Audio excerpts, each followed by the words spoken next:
उपेंद्र कुशवाहा नहीं, शिवेश राम है एनडीए के 5वें कैंडिडेट, एडी सिंह से होगा मुकाबला। बिहार राज्य चुनाव में कांटे की टक्कर, 5वीं सीट पर बड़ा सस्पेंस। शिवेश राम बनाम अमरेंद्र धारी सिंह, 5वीं सीट पर होगा सीधा मुकाबला।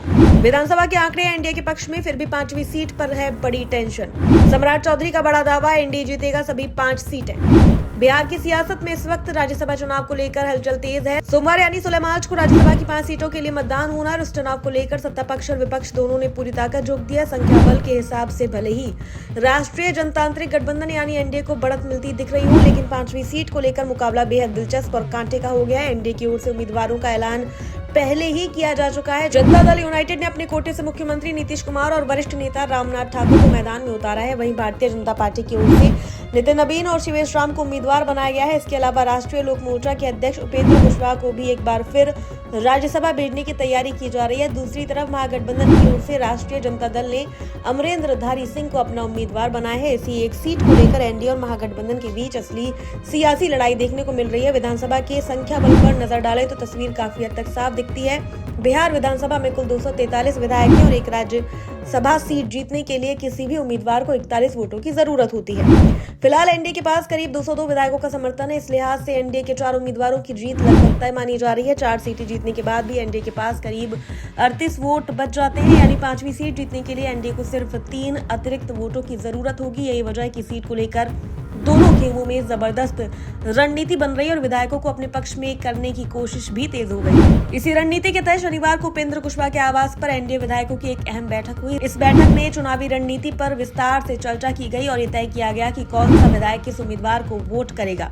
सूत्रों के मुताबिक बैठक में ये भी तय हुआ कि उपेंद्र कुशवाहा चौथे उम्मीदवार के तौर पर राज्यसभा भेजा जाएगा, जबकि 5वें उम्मीदवार के तौर पर शिवेश राम को मैदान में उतारा गया है। अब अगर ये समीकरण कायम रहता है तो 5वीं सीट पर मुकाबला सीधे तौर पर एनडीए के उम्मीदवार शिवेश राम और महागठबंधन के उम्मीदवार अमरेंद्र धारी सिंह के बीच देखने को मिलेगा।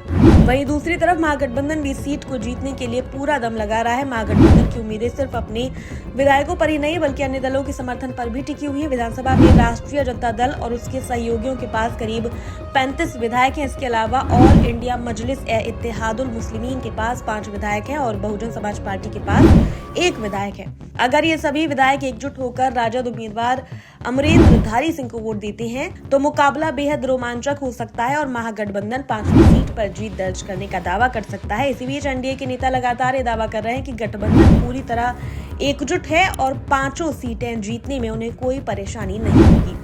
बिहार के उप मुख्यमंत्री सम्राट चौधरी ने भी साफ कहा है कि एनडीए ने सोच समझकर अपने उम्मीदवार उतारे हैं और गठबंधन पूरी तरह मजबूत है। सम्राट चौधरी का कहना है कि बिहार की जनता ने एनडीए को स्पष्ट बहुमत दिया है और उसी बहुमत के आधार पर गठबंधन राज्यसभा की सभी 5 सीटें जीतने जा रहा है। उनका दावा है कि एनडीए के सभी विधायक एकजुट है और किसी तरह की कोई टूट फूट नहीं होने वाली।